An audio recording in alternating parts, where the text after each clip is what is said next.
Bienvenidos a esta nueva conferencia que estamos realizando en la Dirección de Posgrados de la Universidad Católica de Colombia en el ciclo de conferencias El saber no se detiene. En estos tiempos tan difíciles que afronta la humanidad, la contribución de la academia es justamente nutrir espacios como estos, a través de los cuales se puedan abordar y se puedan analizar fenómenos de especial interés en el mundo jurídico. En el marco de este periodo de conferencias, hemos venido tratando asuntos asociados a las vulneraciones a derechos humanos, problemas vinculados con la autoría y participación en estructuras complejas como la responsabilidad por el mando. Y en el día de hoy abordaremos un tema muy interesante, pero también un tema de utilidad y que amerita una reflexión con expertos. Hoy abordaremos la problemática vinculada con la violencia sexual en el marco de los conflictos armados y sus diferentes dimensiones. La violencia sexual se ha considerado uno de los crímenes invisibilizados en medio de las guerras, un crimen que afecta particularmente a mujeres y niñas, pero que también puede tener como sujetos pasivos del delito a los hombres.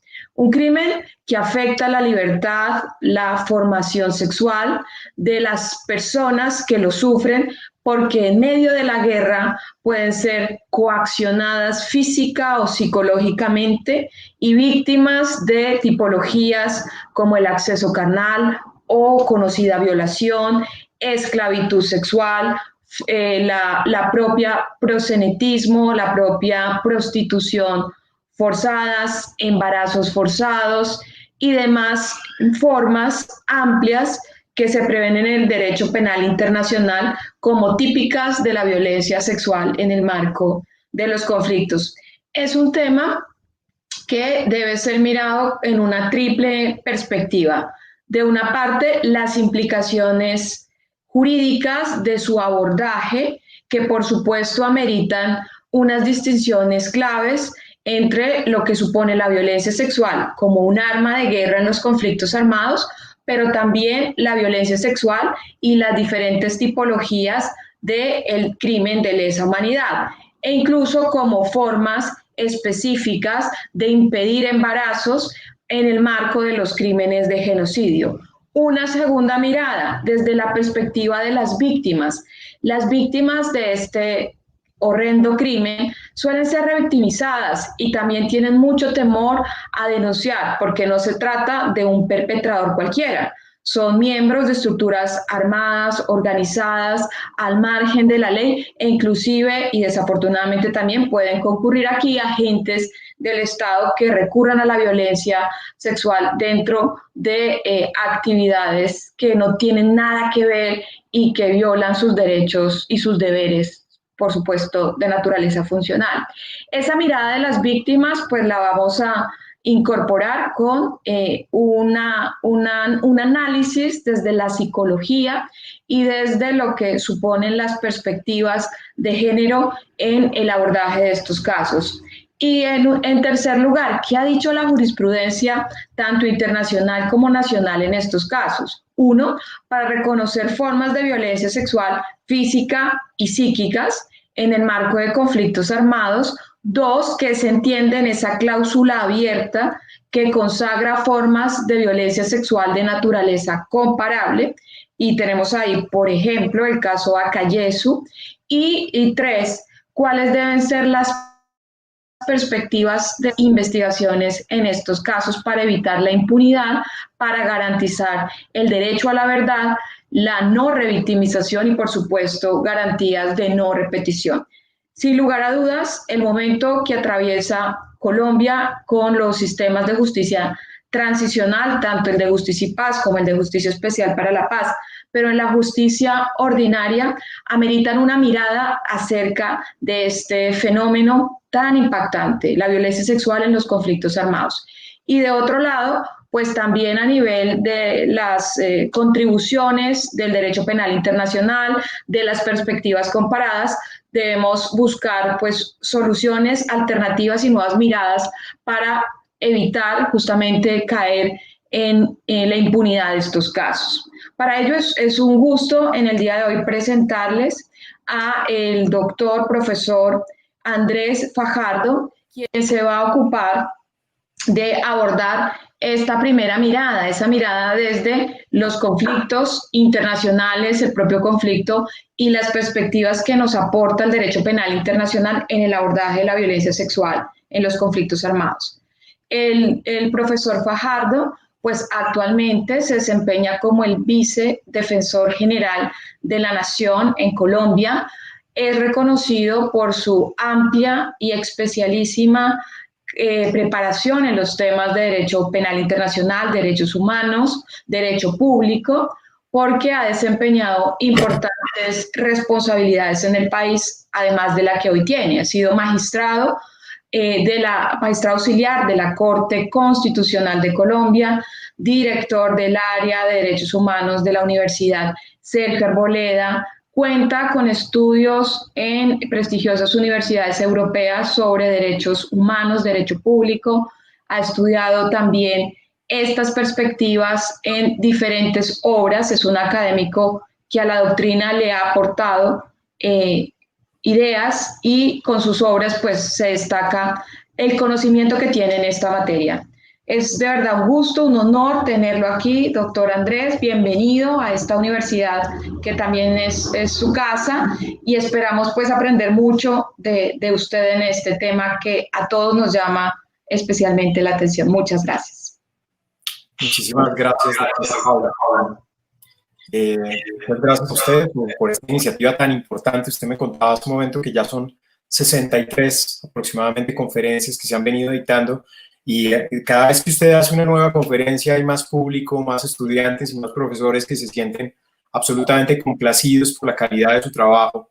Realmente es muy, muy importante y muy valioso para la academia contar con una persona como usted, con esa seriedad y esa altura intelectual y sobre todo esa capacidad de trabajo incansable que permite que todos estos eventos se realicen.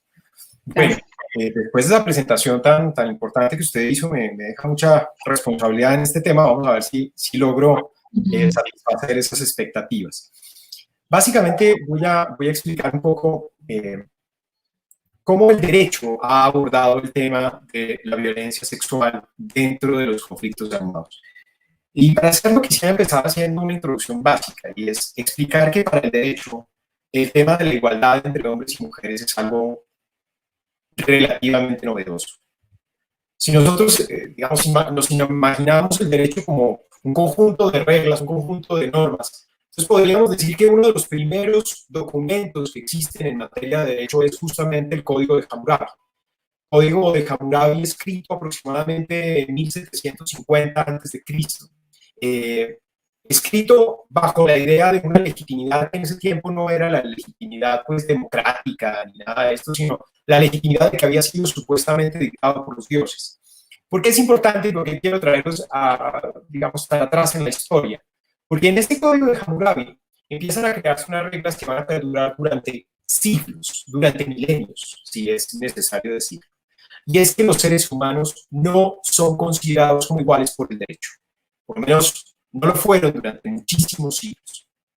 Ese Código de Hammurabi divide a los seres humanos en 4 categorías, ¿no? Los señores, los siervos, los esclavos, ¿y cuál es la cuarta? Las mujeres. Entonces, si un señor le sacaba un ojo a otro señor, entonces tenía el derecho aquel, la víctima, a sacarle un ojo, la ley del talión, ojo por ojo, diente por diente, porque esos señores eran iguales. Si lo hacía con un siervo, entonces debía pagarle un dinero. Si lo hacía con un esclavo, entonces debía pagarle el dinero al dueño del esclavo. Y si lo hacía con una mujer, si el daño se lo causaba a la mujer, entonces la venganza no era directamente entre la mujer y él, sino muy parecido a lo que sucedería con el esclavo, con el esposo o con el padre de la mujer. Y esto, aparentemente, claro, no dicen, bueno, eso fueron 1750 años antes de Cristo. Sí, pero después de Cristo, tenemos la vuelta y nos vamos a encontrar con la Declaración Americana eh, que van a crear los padres de la Constitución norteamericana, que procura generar un nuevo Estado. Y esa declaración americana empieza diciendo que tenemos como una verdad absoluta que todos los hombres son iguales, porque así, en dignidad, porque así los ha creado Dios. Tenemos como ciertas estas verdades, que todos los hombres son iguales, porque han sido así creados por Dios. Pero ese todos los hombres son iguales, en 1776, en los Estados Unidos, pues no es todos los hombres como hoy los entendemos, es algunos hombres son iguales, algunos porque había esclavitud, pero hombres, en el concepto cerrado de la palabra, no hombres y mujeres. O sea, concebir que las mujeres podrían tener derecho a votar es algo que va a tomar muchos años. Concebir que las mujeres pueden participar en los cargos políticos es algo que en los Estados Unidos de Norteamérica va a tomar muchísimos años. ¿Y por qué les cuento esto? Porque esta idea nos lleva a entender cuál ha sido la concepción patriarcal, histórica y machista de la apropiación y la pertenencia del cuerpo de la mujer por parte de los hombres. Esa concepción que se da en el derecho también se refleja en la guerra. Y hay que ser conscientes de que la historia de la humanidad es la historia de la guerra. Desafortunadamente, si algo ha habido a lo largo de la historia es justamente eso, y no solamente en la edad antigua, donde la guerra era la herramienta natural para poder expandir los territorios, sino también en la Edad Media, donde esa chivitas cristiana que se formó en Europa y que mantuvo una especie de paz con una guerra fría entre los estados, que no se hacía la guerra porque lo consultaban al Papa. En todo caso, entre los señores feudales sí tenían unas batallas, y esas batallas terminaban siempre en lo mismo: la destrucción del enemigo, el saboteo de los bienes del enemigo y la violación sistemática de las mujeres. Porque las mujeres eran consideradas un botín de guerra, las mujeres eran propiedad. Y entonces, teniendo esa idea de que el cuerpo de la mujer es un objeto de apropiación, que puede ser objeto de apropiación del hombre. Recuerden ustedes las reglas, de hecho, las reglas medievales por las cuales el rey tenía derecho sobre los cuerpos de las mujeres y podía pasar la primera noche del matrimonio con cualquier mujer del reino, y así se establecía una regla en Europa. Y esto bajo todos los estándares, digamos, estoy diciéndoles, no de forma entendida como contraria al derecho, sino bajo la concepción misma del derecho. Era legal, era legalizado, porque los derechos de las mujeres eran derechos inexistentes, no reconocidos, supremamente sometidos a los estándares patriarcales. Con el avance del derecho, con el avance del tiempo, lo que va sucediendo es que poco a poco la humanidad se va dando cuenta de que toda división basada en criterios como el sexo, como la raza, como la nacionalidad o la religión, en últimas es una división ficticia, una división que no debería existir. Y el derecho poco a poco empieza a abrir las puertas a algo que es sumamente novedoso, y es reconocer la dignidad, no por ser, como en el derecho romano, por ser un romano, ¿no? Quienes tenían derecho en Roma eran los hombres romanos, los patricios, ¿no? El derecho civil, del cual aún hablamos en nuestro Código Civil. En última, si viéramos todas las normas que existían antes de que la Corte Constitucional las tumbara, se basaban en las mismas reglas del derecho civil romano. Ese derecho entonces se basa en que hay ciudadanos con más derechos que otros, ciudadanos más dignos que otros. La dignidad en ese entonces estaba en ser romano. En nuestro Código Civil, la dignidad estaba en ser ciudadano con ciertas propiedades, un padre de familia, ¿no? Esta figura existe en el Código Civil, y ser hombre. Hay que reconocerlo.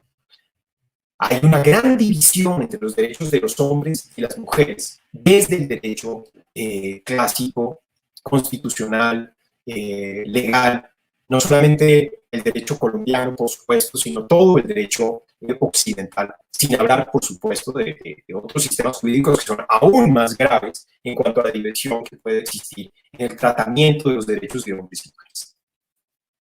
Dicho esto, entonces, todas estas figuras que trataban de preconizar una diferencia, entre comillas, natural entre hombres y mujeres, que por supuesto tenía un reconocimiento jurídico que enmarcaba esa diferencia y daba más diferencia aún, bajo la idea de unos roles naturales, ¿no? La idea de género, unos roles naturales que dividen las funciones de hombres y mujeres entre lo público y lo privado, entre el trabajo y el cuidado de los hijos, entre la dominación y la sumisión.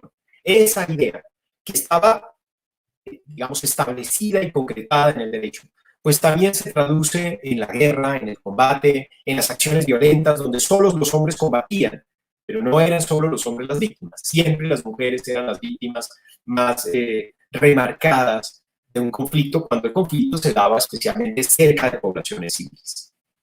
Como les digo, esta división se fue poco a poco borrando, por lo menos formalmente en el derecho, bajo los movimientos que empezaron justamente con la Revolución Francesa y que poco a poco empiezan a preconizar la igualdad entre hombres y mujeres. La idea de que toda división, toda clasificación de seres humanos basada en criterios como el sexo, el género, la nacionalidad, la capacidad económica, pues eran en realidad barreras para crear una verdadera igualdad y fraternidad entre los seres humanos.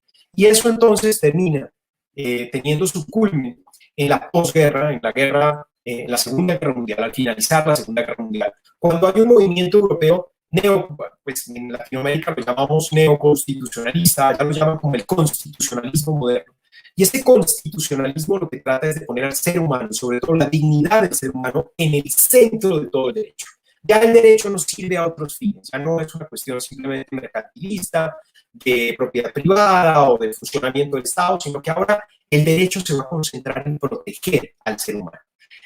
Pero el ser humano en total, digamos, como ser humano, no como hombres y mujeres, no como ricos y pobres, no como esclavos y siervos, sino como seres humanos. Y por eso entonces la idea de la dignidad humana empieza a volverse la más importante. La Constitución de Bonn, por ejemplo, de 1946, pero sobre todo la Declaración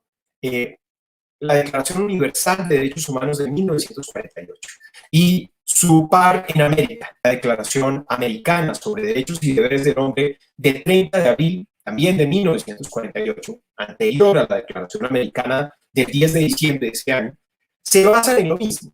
En uno es el preámbulo y en el otro es el artículo primero, pero dice exactamente lo mismo. Todos los hombres nacen iguales en libertad y derechos. Pero cuando se refiere a todo, perdón, no dice todos los hombres, dice todos los seres humanos son iguales en libertad y derechos. Y cuando dice todos los seres humanos, crea entonces una enorme ruptura entre lo que era el derecho, que aceptaba divisiones, clasificaciones y excluía a las mujeres, y lo que es un sistema de derechos humanos basado en una verdadera idea de igualdad.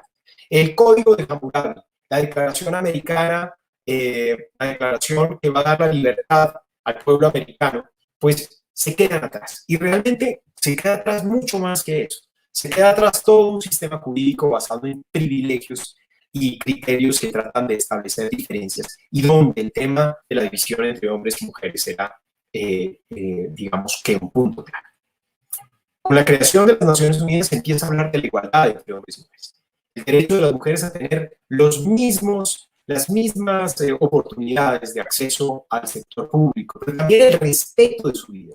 Y poquito a poco se empieza a entender también que los derechos, aunque todos los seres humanos sean iguales y los derechos son iguales, los derechos necesitan una perspectiva diferencial. Es decir, a veces, aunque la letra del derecho sea la misma, el efecto del derecho puede ser distinto si no se reconocen las diferencias que hay entre los distintos grupos sociales. Las diferencias que surgen, por supuesto, de diferencias físicas, por ejemplo, pero que especialmente responden a diferencias de género, es decir, de roles que la sociedad le ha dado. De esas diferencias que se pudieron haber ido enmarcando históricamente por el desconocimiento de la igualdad por parte del derecho, etcétera, etcétera. Entonces el derecho debe responder a estas diferencias. Eso es una perspectiva diferencial, una perspectiva que trata de aterrizar la realidad, o más bien de aterrizar el derecho a la realidad y tratar de generar balances allí donde hay desbalances. Toda esta introducción de esta diferencia y de cómo el derecho ha ido respondiendo poquito a poco a la igualdad y al reconocimiento de algo tan evidente como es la igualdad de derechos entre hombres y mujeres. Toda esta introducción tiene la finalidad de entender cómo ha venido y por qué ha sido tan demorado, por qué esto ha sido como tan lento. El reconocimiento de que la libertad y la dignidad sexual es un derecho intangible y cuyos atentados en cualquier época, pero especialmente en épocas de guerra, requiere de un reproche penal interno e internacional. Bien, devolviéndonos nuevamente un poquito en la historia, Recordemos que en la Segunda Guerra Mundial los actos atroces cometidos contra las mujeres, especialmente son remarcados los famosos secuestros y violaciones masivas por parte del ejército japonés a mujeres de China. Pero todos esos actos pasaron como si hubieran sido simplemente un capítulo en la historia, sin que hubiese realmente una sanción y un reproche. Y lo cierto es que durante ese tiempo y de allí en adelante, todas las guerras, tanto a nivel interno como a nivel, quiero decir, guerras no internacionales como internacionales, han tenido como objeto, han tenido como víctimas a las mujeres. Las guerras que se dieron en Centroamérica, por ejemplo, los conflictos armados no internacionales que se dieron en Centroamérica, hasta ahora estamos sabiendo los graves efectos que tuvieron sobre la integridad y sobre la dignidad sexual de las mujeres. Parecería que sistemáticamente el cuerpo de la mujer, el atropello del cuerpo de la mujer es considerado como una regla de la guerra, como una regla común a la guerra. Y lo cierto es que no solamente desde el punto de vista del derecho internacional humanitario no se debería atacar a los civiles, sino que poco a poco ha ido acrecentándose el castigo a esa clase de actos. Dos tribunales fueron puntualmente, digamos, claves para lograr entender la gravedad de este asunto. Por un lado, el Tribunal Penal Internacional para la Yugoslavia. El asunto Tadic, en el caso del Tribunal Penal Internacional para la Yugoslavia, permitió avanzar para comprender que la violencia sexual cometida dentro de los actos de guerra es al mismo tiempo una tortura y cuando se comete como plano política del grupo puede ser un crimen de guerra. Pero no solo es un crimen de guerra, sino que además puede ser abordado, si hay generalidad o sistematicidad en los actos, como un crimen de lesa humanidad. De manera que los actos de violación sexual, abuso sexual, tienen toda una connotación. El considerar los actos de tortura es especialmente importante. La tortura está prohibida. Se considera una prohibición de jus cogens, es decir, una prohibición que no admite regla ni nacional ni internacional en contrario. Y esa prohibición completa de la tortura, esa prohibición, digamos, absoluta, una regla de derecho internacional público imperativa, implica que ningún ejército, ningún grupo armado puede utilizar la violencia sexual contra mujeres y contra hombres, porque pues, también puede haber violencia sexual contra hombres, como una práctica permitida de combate. Ahora bien, está prohibida como tortura, así sea un hecho aislado, pero cuando no es un hecho aislado, cuando es un hecho que se enmarca dentro de una sistematicidad, como sucedió en los casos de la antigua Yugoslavia, donde el objetivo era violar a las mujeres musulmanas, porque al violar a las mujeres musulmanas se sabía que ellas no podían ser aceptadas nuevamente en el seno de su hogar. Y por lo tanto hay una ruptura de la familia y por lo tanto una destrucción que incluso puede ser vista como un objetivo de genocidio, y así va a pasar en los casos del Tribunal Penal Internacional para Ruanda. Pero digamos, esa clase de hechos llegan a tener una connotación de crimen internacional, crimen de guerra, cuando, y les voy a detallar un poco más el tema de cómo ha sido analizado más en conflictos no internacionales, pero crimen de guerra cuando se trata de una política o plan del grupo. ¿Cómo puede ser un crimen de guerra la violación sexual? Yo creo que ya podemos irnos metiendo en este asunto porque es muy importante. Y nos sirve también para entender un poco la realidad de los conflictos armados internos, los que se dieron en Centroamérica, muy fuertes, pero también el conflicto armado no internacional que se dio en Colombia. Tanto en las atroces épocas de las autodefensas, los llamados paramilitares, como en las situaciones que se han ido documentando, cometidas por grupos armados organizados, también denominados como grupos de guerrilla. Entonces, ¿qué es lo que ha pasado? ¿Cómo se enmarca un crimen de violencia sexual dentro del sentido de un crimen de guerra? ¿Por qué el derecho ha llegado a considerar que la violencia sexual puede ser no simplemente un delito, sino que realmente es un crimen castigable internacionalmente, que si no se investiga, juzga y condena en los tribunales internos, puede ser objeto de reproche internacional? ¿Por qué? Básicamente, en primer lugar, porque se ha llegado a considerar que la mujer es igual que el hombre, ¿no? Eso es evidente, pero como les digo, es el fruto de un avance del derecho. En segundo lugar, porque se considera que la dignidad sexual, la libertad y la dignidad sexual, es decir, la capacidad de autodeterminarse. La dignidad significa vivir bien, vivir como uno quiere y vivir sin limitaciones. Pero el vivir como uno quiere tiene un aspecto especialmente relacionado con la libertad sexual. Vivir como uno quiere significa especialmente ser autónomo dentro de aquellos aspectos que están íntimamente ligados a la personalidad, digamos, al cuerpo, a aquello que me autodefine.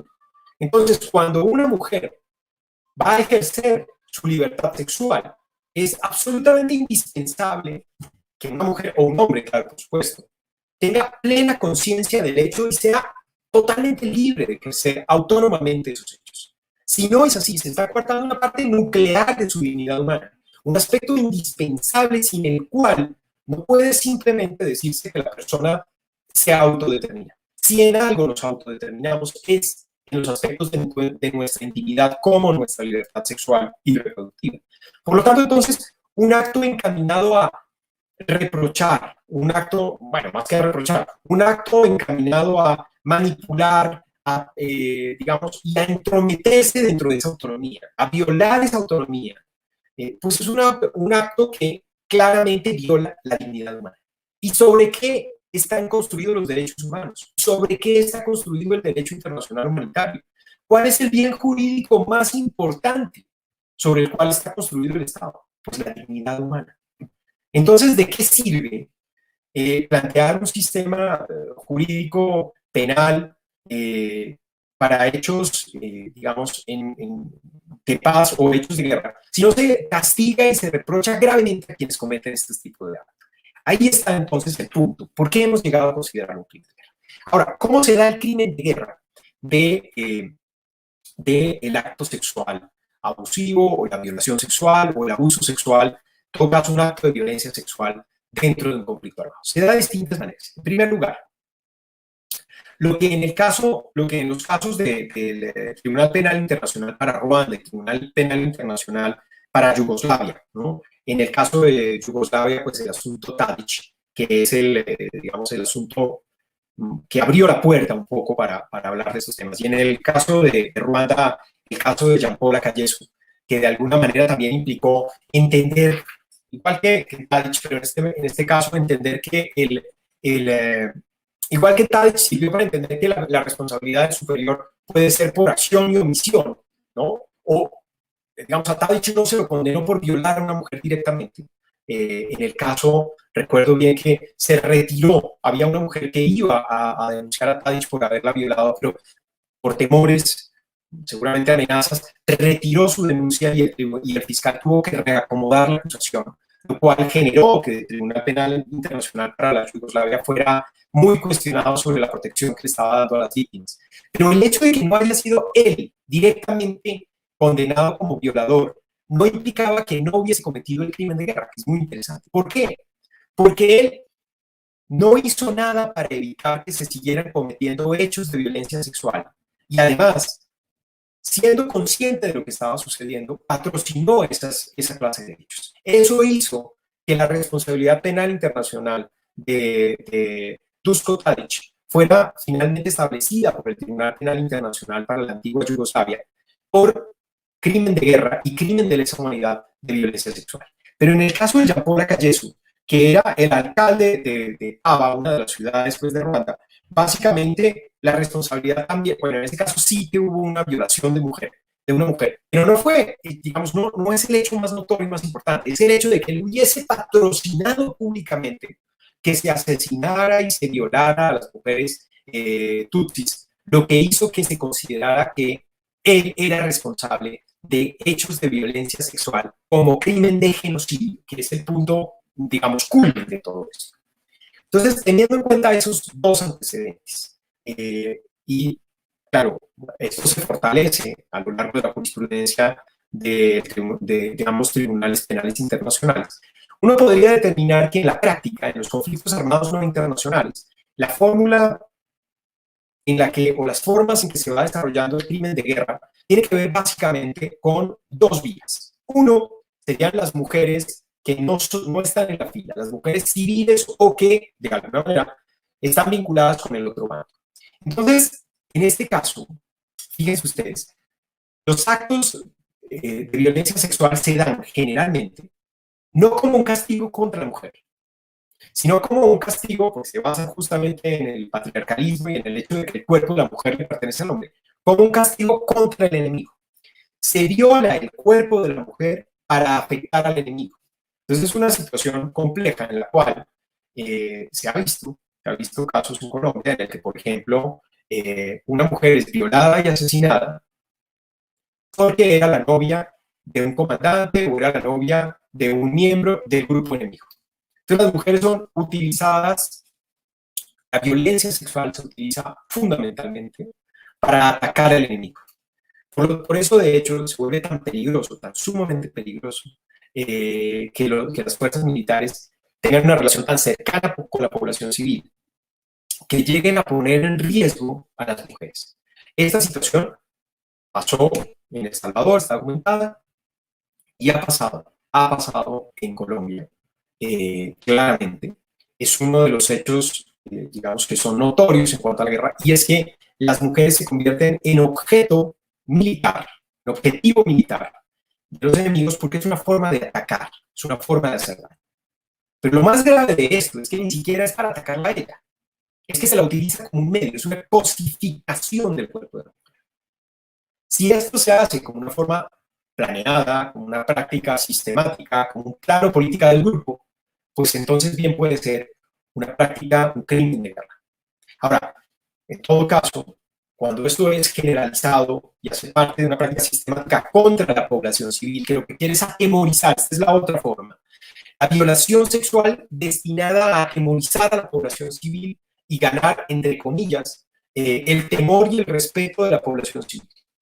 Violan a las niñas, se las roban. Eso, digamos, en la época de los paramilitares era muy común que en la zona cafetera fueran pasando camiones, básicamente secuestrando, bueno, pues, a las niñas que estaban por ahí, niñas desde 12 años, todo para llevárselas a los comandantes, que finalmente, pues, las tenían como esclavas sexuales y muchas veces las asesinaban.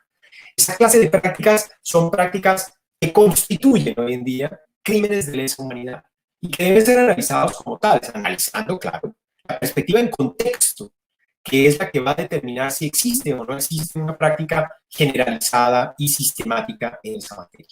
El punto clave aquí es lograr determinar el contexto en el que se cometen los hechos. Ahora bien, esto sucede contra la población civil, como les digo, o bien para atacar al enemigo, o bien para atemorizar a la población civil, o simplemente, casi siempre para demostrar poder territorial, o simplemente como un acto sistemático dirigido a hacer daño, robándose a las niñas, violándolas sistemáticamente.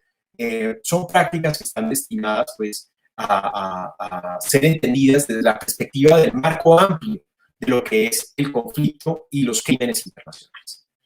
Pero también sucede violencia sexual dentro de las tropas. Es lo que llamaríamos entonces la segunda forma de violencia sexual contra las mujeres en el conflicto, y es la violencia sexual contra las mujeres intrafilas. ¿Qué pasa contra las mujeres intrafilas? Y aquí entonces aquí está muy claro, ¿quién es una mujer intrafila?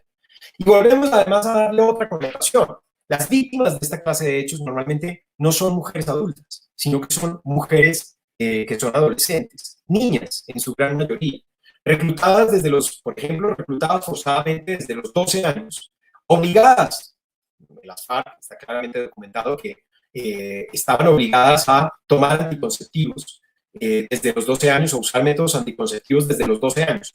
¿Por qué debían usar métodos anticonceptivos desde los 12 años? Y eso está reglamentado. Pues básicamente porque una vez entraban, se convertían en las novias de alguno de los comandantes, porque era la única manera, además, para ellas mismas, de mantenerse medianamente protegidas. Pero las prácticas sexuales que se han dado en esta clase de grupos es de tal naturaleza que de verdad desconocen completamente la autonomía de la mujer sobre su propio cuerpo. Está documentado, por lo menos así lo han declarado algunas mujeres desmovilizadas de la guerrilla de las FARC, No solamente que su cuerpo no les pertenecía, podían los comandantes, incluso los otros, poder de un momento a otro reclamar un derecho sobre el cuerpo de una niña. Estas niñas, digo niñas porque eran menores de 18 años, en muchas ocasiones tenían que aceptar los avances de algún comandante, hay varios de ellos de 50, 60 años, que siempre se veían rodeados de niñas de menos de 15 años, porque esa era su naturaleza, porque eso era como funcionaba. Y las niñas no tenían opción de decir. Entonces, tenían que ser objeto de acoso, abuso sexual, de violaciones sexuales, muchas de ellas menores de 14 años. Pero hay otro punto más grave. Está documentado un caso que es muy interesante para entender la dinámica de la guerra. El miércoles del premio guerrillero, en uno de los frentes del bloque central de las FARC, había el miércoles del premio guerrillero, y el premio guerrillero era que el guerrillero que mejor hubiera desarrollado sus labores esa semana, tenía como premio poder escoger con cuál compañera quería tener relaciones sexuales. ¿Sí? Totalmente coartada la libertad sexual.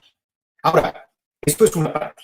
Otra parte distinta es la utilización de las mujeres en centros de lenocinio bajo el mando de grupos armados organizados, básicamente como forma de explotación sexual de estas mujeres, esclavitud y explotación sexual, pero también para obtener inteligencia de los enemigos. No voluntariamente, no mujeres, estoy hablando de niñas en su gran mayoría menores de 18 años. Y aparte de eso, aparte de todos estos sistemas de esclavitud sexual, aparte de todo esto, que es una práctica sistemática, politizada, lo que claramente entendemos todos y se ha conocido, aunque haya habido pues, alguna intención de negarlo, y es la obligación de abortar, ¿no? Los abortos forzados, quiero decir, a la fuerza, a mujeres embarazadas intrafilas. Abortos forzados que en algunos casos han dado lugar a la muerte de las mujeres, que en muchos casos dieron lugar a la pérdida de la posibilidad reproductiva de las mujeres post situación, y abortos forzados que se hacían bajo la condición de o se lo deja sacar a las buenas o se lo sacamos a las patadas. Eso es básicamente lo que sucedía. Muchas mujeres embarazadas debían huir porque era la única manera de ser madres. Porque evidentemente, como lo han dicho los jefes guerrilleros, no se puede ser madre en la selva, no se puede andar con un bebé en la selva. Entonces, la solución de ellos era conservar a la recluta, conservar a la mujer reclutada forzadamente, muchas veces menor de edad, muchas veces digo más del 60%, y deshacerse del bebé sin ninguna consulta, sin ninguna revisión de cuál es la voluntad de la mujer en esa materia. Entonces, abortos forzados, esclavitud sexual, violaciones sistemáticas, violaciones, no solamente, no estoy hablando aquí de mujeres, en su gran mayoría las víctimas son niñas menores de 18 años y en muchas ocasiones menores de 14 años. Delitos que transgreden abiertamente el derecho internacional humanitario y que claramente afectan la integridad y la libertad sexual de las mujeres. ¿Cuál es el gran problema en esta materia? Tanto de las violaciones que se cometen intrafilas como de las violaciones o de las acciones violatorias de los derechos sexuales y reproductivos de las mujeres que se cometen contra mujeres civiles o de otras, o sí, civiles, porque que sean novias del grupo contrario no quiere decir que no sean civiles. ¿Cuál es la dificultad? La dificultad de estos hechos es la investigación, el juicio y la sanción. Y la investigación, en su gran mayoría, producto de la cultura patriarcal en la que estamos. Durante años, mujeres decidían ocultar lo que les pasaba. Hay un caso emblemático que está relatado en la Comisión de la Verdad Peruana, de una mujer que es entrevistada, que cuando la entrevistan le dicen, ¿usted por qué es víctima? Y ella dice, porque me mataron a mi marido. Él era la víctima. Y entonces le dicen, pero usted no es víctima. Pues no, porque a mí no me mataron. ¿Y cómo es su historia? No, mire, cuando mataron a mi marido, a mí me violaron los señores militares. Pero entonces yo después me fui con mis dos niños y en el camino me encontraron los de Sendero Luminoso y creyeron que yo era amiga de los militares y me violaron. Y entonces después terminé en la ciudad, yo pedía limosna en la calle y entonces me maltrataban los policías. Y le preguntan, ¿pero usted no es víctima? Y él dice, no, el que es víctima es mi marido porque a él lo mataron. Ese es el punto. Llegamos a lavarle la cabeza a las mujeres. Llegamos a destruir de tal manera la percepción, la autoapropiación de los derechos, que en algún punto hemos llegado a lograr que las mujeres no denuncien los hechos de que son víctimas, de que no se sientan sujetos de derecho, de que crean que una violación sexual es algo a lo que necesariamente van a estar sometidas y que no haya absoluta claridad sobre que su determinación o la determinación que ellas tienen sobre su autonomía sexual es algo innegable, que hace parte de la dignidad y la estructura del ser humano. Una mujer que hace parte de un grupo armado, igual es una mujer, igual es un ser humano. No por ello el grupo armado puede tomarse su cuerpo como si fuera parte del botín militar. Pero tampoco una civil que es novia del enemigo puede ser entendida de esa manera. Y esto, desafortunadamente, el derecho se tardó mucho en entenderlo bien. Pero hoy se entiende. El gran problema sigue siendo el problema de denunciar. Muchas mujeres violadas no denuncian porque temen que van a ser estigmatizadas por la sociedad. Temen que sus familias la rechacen, así como en el caso del TPI, del Tribunal Penal Internacional para los Yugoslavios, donde violaban a las mujeres para que su familia no las aceptara nuevamente. Así sigue sucediendo en Colombia y en otros países. Afortunadamente, cada día más las mujeres se apropian de sus derechos y le están perdiendo el miedo a denunciar. Porque lo más grave de todo esto es justamente la impunidad que cobija, que alienta al violador, que le permite creer que él hace bien y que nadie lo va a perseguir por lo que hizo. En Justicia y Paz, cuando los paramilitares estaban declarando, lo único que no querían reconocer era que eran violadores. Ellos no aceptaban eso. Y muchos de Justicia y Paz fueron excluidos justamente porque se negaban a aceptar que había violencia sexual como una práctica del grupo. Creo que ese fue un paso muy importante, haber empezado a investigar ese tema y que las mujeres que fueron víctimas denunciaran y permitieran que sucediera. Ahora, en el proceso de justicia especial para la paz, estamos un poco en este mismo dilema. Hay un proceso abierto, no se ha llegado a él, primero se empezó por reclutamiento forzado, pero ya hay un proceso abierto y se está tratando de documentar. Ojalá se escuche a las mujeres que esta vez están más organizadas y que quieren decir lo que les pasó. Ojalá se sepa, ojalá se conozca y ojalá se investigue y cuando se investigue se tenga en cuenta que estos hechos, cuando son cometidos de forma sistemática, cuando son cometidos como un plano político del grupo, o cuando son cometidos pues con la intención de exterminar total o parcialmente a una población, pues son crímenes internacionales que no admiten ningún tipo de amnistía y que en todo caso las víctimas tienen derecho a la verdad, a la justicia y a la reparación de forma integral. Creo que me pasé unos 5 minutos de tiempo, pero bueno, no, yo quisiera dejar hasta allí la conferencia.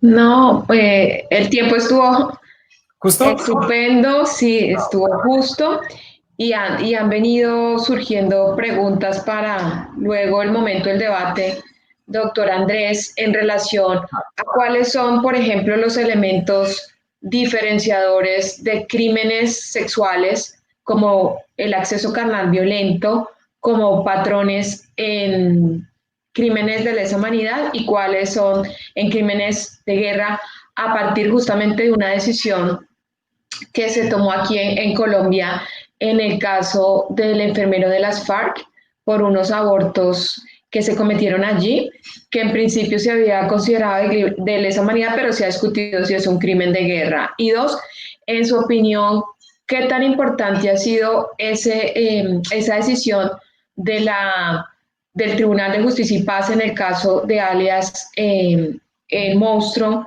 de la Sierra Nevada de Santa Marta, Hernán Giraldo Serna, en punto al reconocimiento de la violencia sexual utilizada por los paramilitares como arma contra mujeres, pero también en relación a esos niños que nacieron de esa violencia sexual?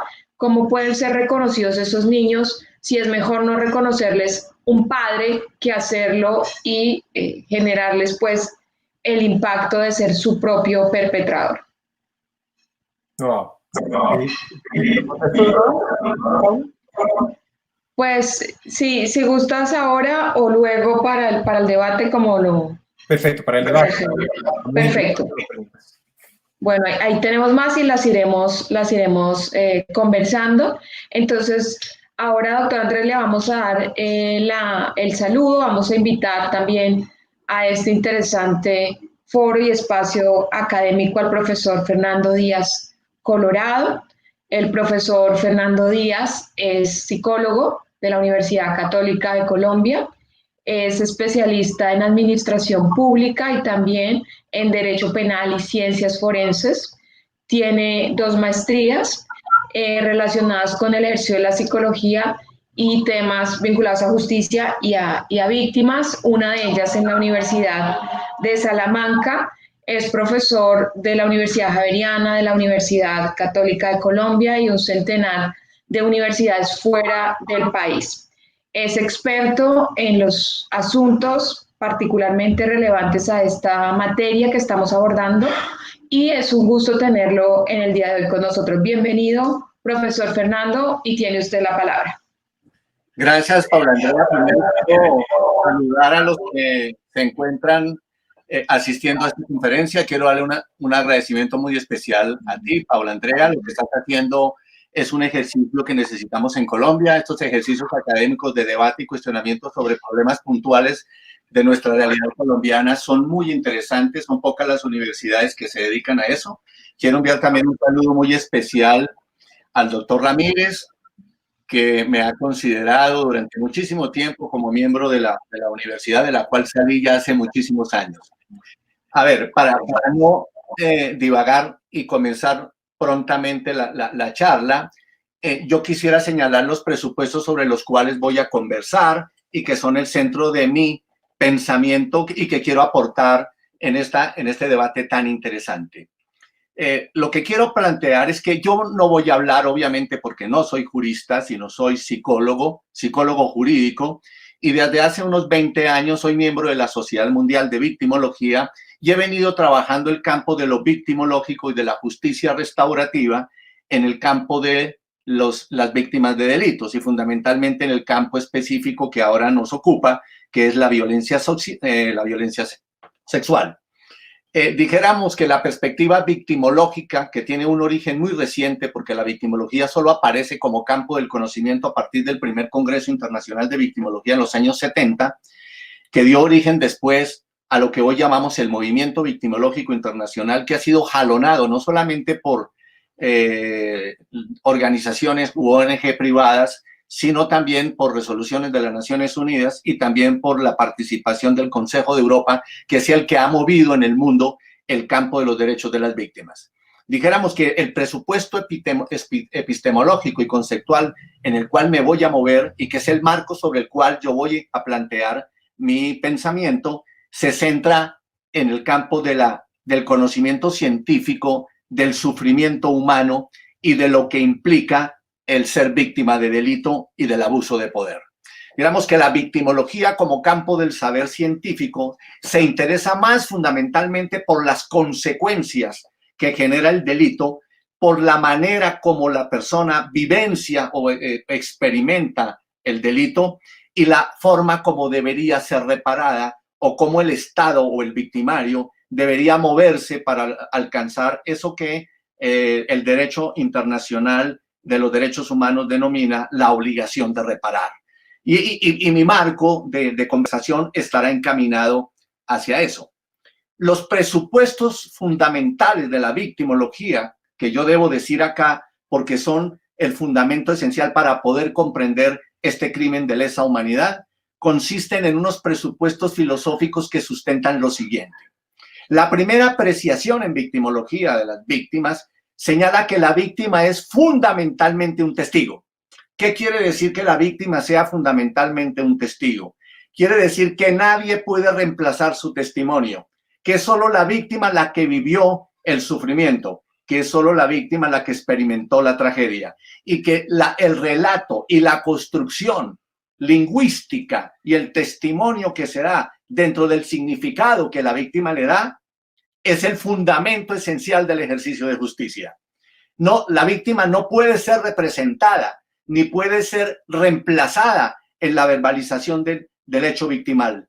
Y por eso la victimología se distingue del derecho penal tradicional, porque el problema del derecho penal es con la norma. Aquí el problema de la victimología no es con la norma. El problema de la victimología se centra en que el delito no es solamente una afectación a un estatuto normativo abstracto allá arriba, que se define como tipicidad, sino que el delito es un daño concreto a la víctima, un daño concreto a la persona.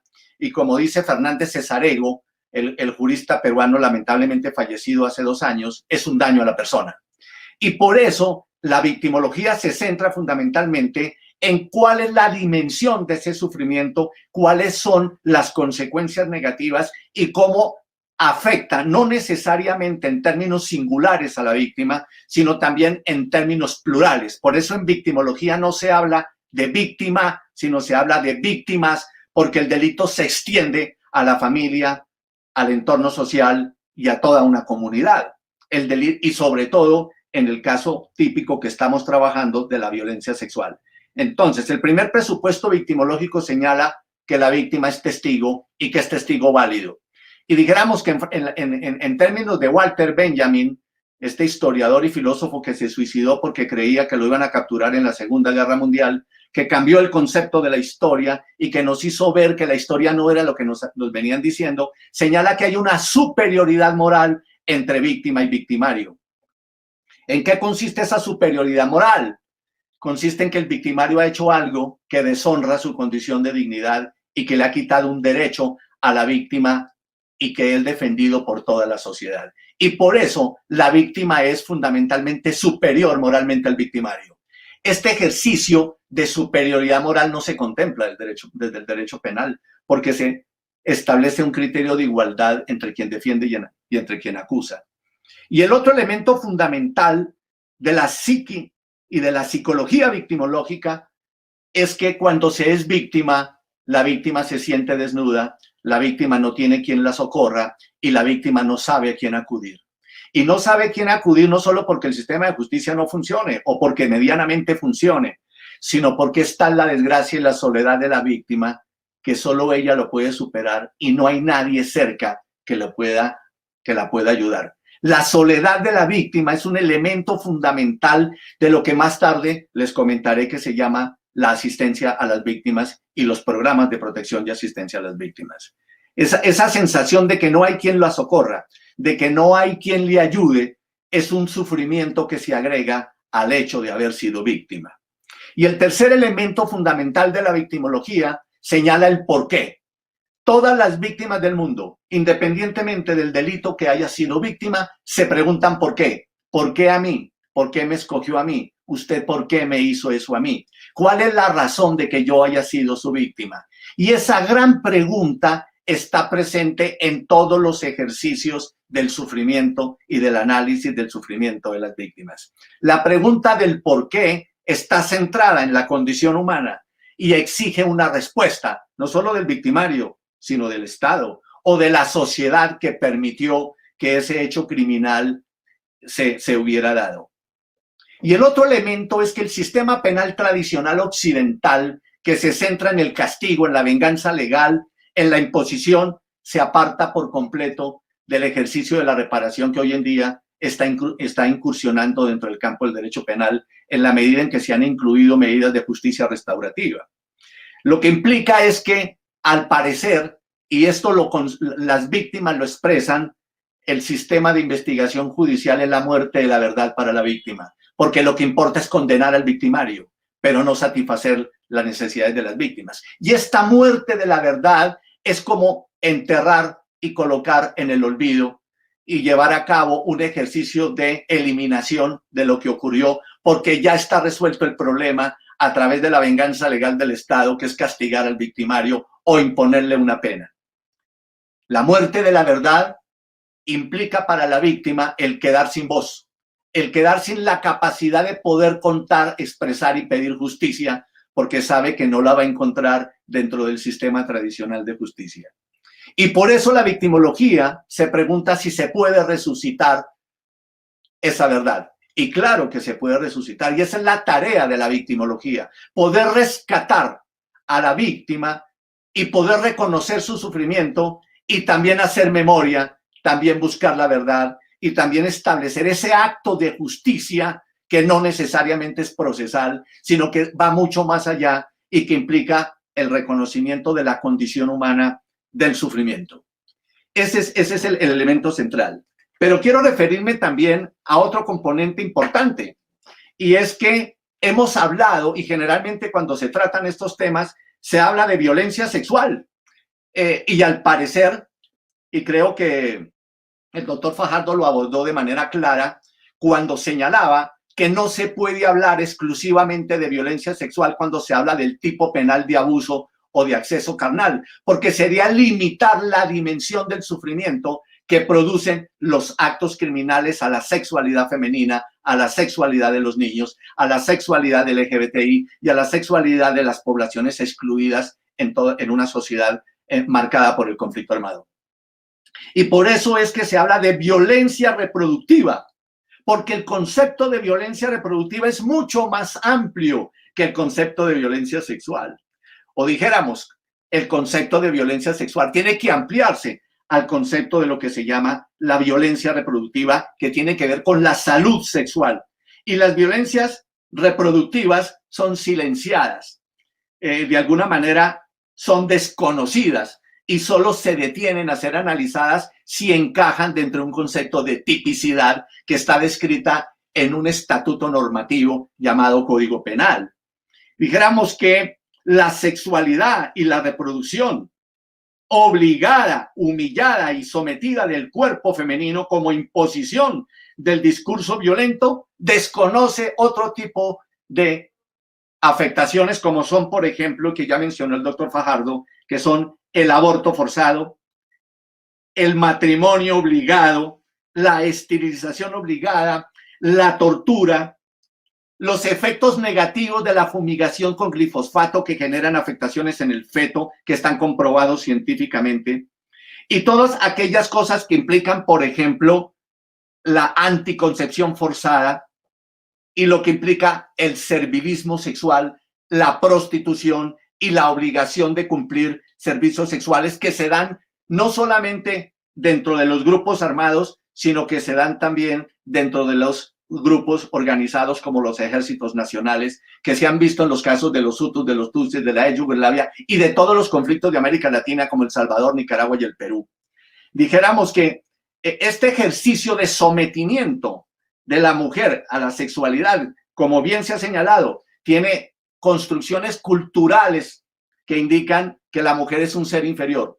Esa imposición patriarcal de considerar que el hombre es superior a la mujer y que la mujer pertenece al hombre modula, marca y señala el criterio de dominación patriarcal que ha existido y que existe aún todavía, porque aún todavía se cree que la mujer no tiene derechos y por eso existe el gran movimiento internacional feminista y la perspectiva de género. Pero hay algo más importante y más doloroso que quiero señalar a ustedes aquí. Y es que no solamente la violencia política y los conflictos armados producen unos embarazos de carácter obligados, sino que también muchas mujeres, dada por su construcción cultural, dada por la manera como conciben el mundo y han conducido por sus creencias, por sus mitos y por sus imaginarios sociales, la necesidad de poder mantener ese niño del cual quedó embarazada, lo que implica necesariamente no solamente una maternidad forzada, porque fue producto de una violación, sino que implica una lucha interna y implica un debate ético que genera el tener o no tenerlo, y que implica una especie de conflicto moral, conflicto ético y conflicto religioso de las víctimas, que se extiende no solamente a ellas, sino que se extiende a sus familias, se extiende a la comunidad.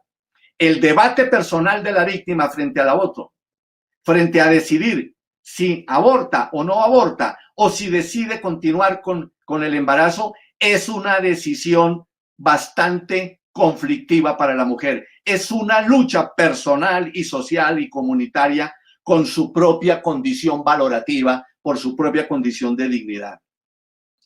Decidir tener el hijo producto de la violación implica el tener que quererlo como hijo, el tener que asumir que fue ella el que decidió tener ese hijo, implica generarle afecto e implica también la lucha con que ese hijo es producto del mal, con que ese hijo es producto de un acto despreciable y que ese hijo puede ser necesariamente también rechazado o que ese hijo le va a producir un daño personal.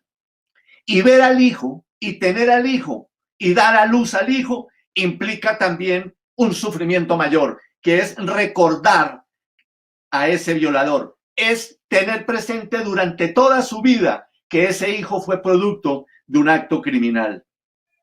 Esta discusión, por lo tanto, desborda el campo típico del derecho, porque incluso se le pide a la mujer que sea valiente, que lo supere, que siga su vida, que supere ese problema, que quiera a su hijo y que se hable de que el impacto sobre su cuerpo fue un accidente, pero que lo puede superar. Esto genera mayor sufrimiento en las víctimas y por eso la dimensión victimológica no se centra en la normatividad o en la definición típica. Tener un hijo del guerrero, aceptar la conquista y la humillación del hombre armado para de alguna manera aceptar ese ejercicio de fuerza se convierte en un gran desafío para la víctima. Y no solamente es eso, el sufrimiento va mucho más allá, y va mucho más allá porque el hecho de pensar o de constituirse como persona no implica necesariamente el acto de estar embarazada o el acto de tener el hijo o el acto de dar a luz a alguien o a un ser humano que fue producto de un acto despreciable. Implica desde el punto de vista victimológico que el daño no se centra en sus órganos genitales ni en su cuerpo, sino que implica que su daño, como dice Fernández Cesarego, es el daño al proyecto de vida. Es haber anulado la posibilidad de continuar su vida de la manera que lo había pensado y de la manera en que su construcción social se lo ha permitido. Es una ruptura total antes del acontecimiento y después del acontecimiento. Así tenga el hijo, así lo pueda abortar, así no sea, médicamente no lo pueda tener. Pero esa experiencia del hecho de su intimidad sexual la va a marcar de por vida. No es un hecho que se pueda reparar de manera económica en términos indemnizatorios, pero es un hecho que genera una pérdida psicológica y física, social y cultural gigante y que se extiende no solamente al campo de la víctima y su entorno social, sino a toda una comunidad. Y por eso, desde el punto de vista victimológico, tenemos que mirar, dijéramos, las condiciones psicosociales y los entornos en los cuales se da. Yo tengo aquí unas estadísticas que, si bien son cuestionadas, pues me permiten solamente plantearles a ustedes alguna dimensión de lo que implica este delito tan leve y tan violento hacia las mujeres. Según, dijéramos, la Unidad de Atención y Reparación Integral a las Víctimas, hay más o menos 7.028.000 personas víctimas del conflicto armado en Colombia. Este dato es muy discutible. Pero lo que quiero señalar es que de esa estadística, el 49.5% son mujeres, 3.841.000.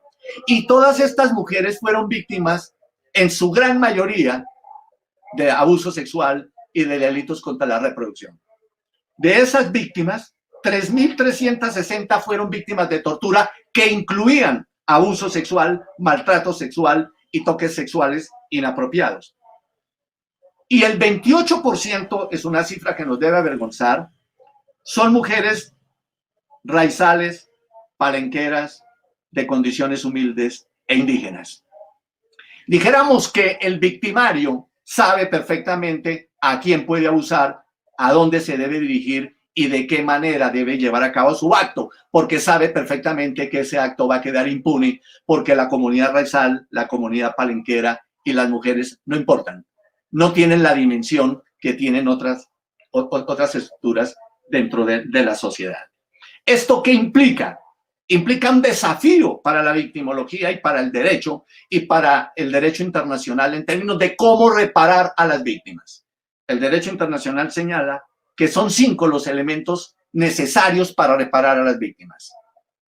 La restitución, y la restitución no implica un ejercicio de devolverle la tierra, por ejemplo, sino la restitución implica el restituirle la dignidad a la persona, el devolverle su condición de ser válido, el colocarla en la condición en la que se encontraba antes de ser víctima. La restitución es un elemento central de la reparación integral.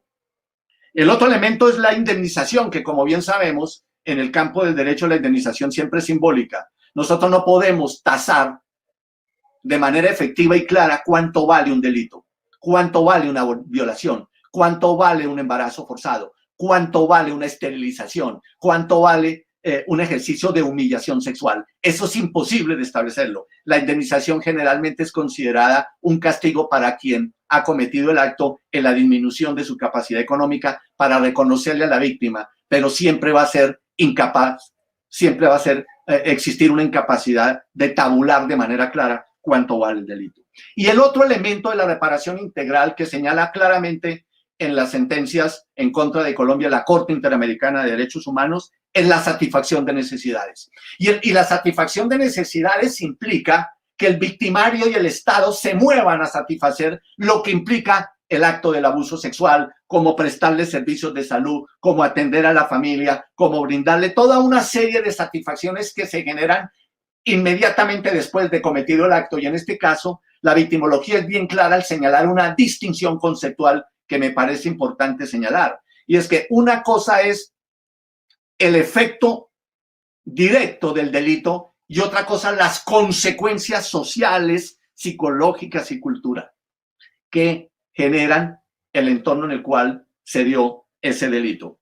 Y el cuarto elemento se llama la rehabilitación. La rehabilitación implica volver a reconstruir ese sujeto, volver a hacerle sentir que vale la pena vivir, establecer un proyecto de vida y poder iniciar la vida a pesar de haber sufrido, a pesar de haber sido víctima. Es convertir e intentar que esa persona deje de ser víctima para poder ser sobreviviente. Sobreviviente implica haberlo podido superar, pero no es posible superar el sufrimiento si no se hace un proceso de rehabilitación que implica no solamente atención individual y familiar, sino también implica intervención psicosocial en la comunidad. Y el otro elemento que corresponde fundamentalmente es al Estado, que se llama las garantías de no repetición, y es cómo reestructurar la sociedad y cómo atender desde una perspectiva estructural para que esto no se vuelva a dar y para que este hecho nunca más se vuelva a repetir. Y este es un elemento supremamente importante. ¿Por qué? Porque estamos frente a la Justicia Especial para la Paz, que establece penas o sanciones de carácter restaurativo para los victimarios, que no implican necesariamente en el debate que hoy tenemos en Colombia la pena de prisión. Pero la pregunta es, no vale reconocer que yo he violado, no vale reconocer que se han cometido embarazos obligados, no vale señalar que se ejecutan actos criminales contra la dignidad sexual de la persona. Lo que implica es qué voy a hacer para poder reparar, cuáles son los actos en concreto que la JEP va a establecer para que las víctimas de delitos sexuales sean reparadas. ¿Cómo es que se va a llevar a cabo el acto de rehabilitación y qué es lo que va a aportar el victimario para poder devolverle la dignidad a la víctima? No es unilateral, es un ejercicio de responsabilidad frente al acto que ellos consideran denigrante y que no debieron cometer. Y por eso el desafío de la JEP está no solamente en cómo va a establecer criterios de justicia restaurativa para estos delincuentes o estos criminales que cometieron estos actos, que ahora están sometidos a un ejercicio producto de una negociación, sino cómo se sienten reparadas las víctimas. ¿Qué es lo que la víctima reclama? ¿Qué es lo que la víctima requiere para poder continuar su vida, para poder superar su tragedia y para poder continuar como una persona perteneciente a una comunidad? Ese es un elemento de desafío que me parece supremamente importante. La violencia sexual o la violencia reproductiva configura además de las diversas formas de violación unas consecuencias psicológicas y psicosociales tremendamente graves, tremendamente dañinas y supremamente de una grave afectación en las personas. Pero yo no voy a hablar en términos psiquiátricos, ni en términos de la patología, ni en términos de qué es lo que se desordena en la mente de las personas para considerarlas patológicas, para mirar que el problema es un problema clínico. Me interesan la dimensión psicosocial que producen las víctimas la violencia sexual y que es producto de las verbalizaciones de las víctimas que se han hecho a través de las organizaciones no gubernamentales que trabajan la asistencia a las víctimas y que trabajan con atención psicológica a las víctimas. Las víctimas de violencia sexual presentan vergüenza por ellas mismas e incluso sentimientos de culpa porque creen que ellas son culpables, producto de esa inadecuada comprensión de que la mujer es culpable de su violación. Y déjenme decirles algo, porque en mi experiencia de más de 30 años trabajando en psicología jurídica y con abogados y hablando con ellos y leyendo sentencias y mirando sentencias de magistrados, encuentro cosas absolutamente aberrantes, como magistrados de tribunales que consideran que la mujer precipitó la violación por la manera en que se vestía, por la manera insinuante que quería sexo, o por la forma en que caminaba, o por el lugar donde trabajaba, o por el sitio donde andaba. Eso todavía se mantiene en pleno siglo XXI. Y eso genera que la víctima considere que ella es culpable e intente explicar desde la racionalidad de la víctima victimario que el delincuente solo hizo aprovecharse de la provocación que esta mujer le hizo, o por pertenecer a determinado grupo social, o por estar asociado a determinadas características de colaboración con determinado grupo, como ocurre con el paramilitarismo y la guerrilla en Colombia. Pero además de la vergüenza y de la culpa, la mujer violada, la mujer abusada, la mujer estigmatizada, la mujer obligada a abortar, sufre una estigmatización social. Y esa estigmatización social no solamente se da por el victimario, sino que se da por la sociedad en general, que la ve como víctima y que la señala como víctima, como si tuviera la señal de Caín. Y eso le genera algo psicológico que no es una patología, sino que es una respuesta natural al sufrimiento que se llama la indefensión, la humillación y quedar para toda la vida marcada por ese acontecimiento. ¿Esto qué implica? Que esa mujer genera sentimientos negativos hacia los demás, genera desconfianza y le genera un quebrantamiento de algo que la psicología elemental conoce, y es la seguridad ingenua. Y es que los seres humanos pensamos que el mundo es seguro, que no nos va a pasar nada y que a mí no me va a ocurrir nada. Y por eso cuando la mujer es víctima de este tipo de delitos, la confianza en la seguridad se pierde y comienza la paranoia, pero no la paranoia patológica, sino de que voy a ser víctima de más cosas.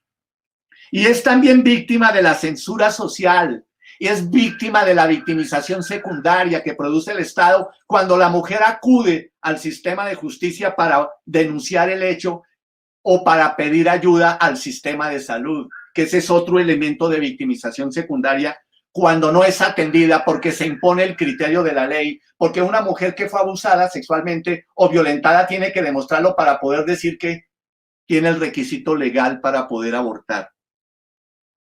Y estos efectos necesariamente generan una irradiación en términos de la familia, del entorno social y del lugar en el que vive. Y finalmente, uno pudiera decir que sí hay una categoría psicológica que pudiera aparecer en términos que se llama el síndrome por estrés postraumático. Pero lo que más interesa es que esta persona empieza a tener problemas de la vida, problemas de su habituación, problemas del diario vivir, problemas que implican un sentimiento de daño y que afectan su proyecto vital, que afectan su proyecto de existencia y que le han marcado para toda la vida. De ahí que uno de los desafíos de la JEP, si es que pretende de verdad defender a las víctimas y centrarse en las víctimas, es rehabilitarlas, es satisfacer sus necesidades, es atenderlas, no necesariamente desde una perspectiva legal, ni una indemnización, ni un reconocimiento, ni un pedido de perdón vacuo, sino en hechos concretos para poder atender con todas las necesidades que implica un servicio de salud a las víctimas, una atención psicológica clínica y una atención psicosocial que se extienda a su familia y que se extienda también a la comunidad, como más tarde lo voy a señalar. Y el campo de lo victimológico señala también que para este tipo de víctimas, como para cualquier otro tipo de víctimas, se deben crear programas de reparación a las víctimas. Se necesitan hacer reformas estructurales dentro del sistema de justicia que permitan a las mujeres atender sus necesidades y ser adecuadamente atendidas. El primer criterio victimológico de este tipo de delitos implica que se necesita que el Estado se mueva para poder romper los vínculos de subordinación, de discriminación estructural y de estereotipos de género que disminuyen la capacidad de inserción al sistema educativo, al mercado laboral y a todos los ejercicios de la sociedad a que una mujer tiene derecho. Estas medidas deben estar dirigidas a empoderarlas y a permitirles el servicio a los mejores servicios y oportunidades que posibiliten la eliminación y la discriminación de la desigualdad existente. No necesariamente implica satisfacer medianas necesidades. Implica que el Estado se mueva para reconocer los derechos que las mujeres tienen y reconocer la perspectiva de género que esto implica. El segundo elemento son los servicios de atención a la víctima dentro del sistema de justicia. Cuando una persona víctima va al sistema de justicia, tiene tres necesidades básicas. La primera necesidad, que le crean.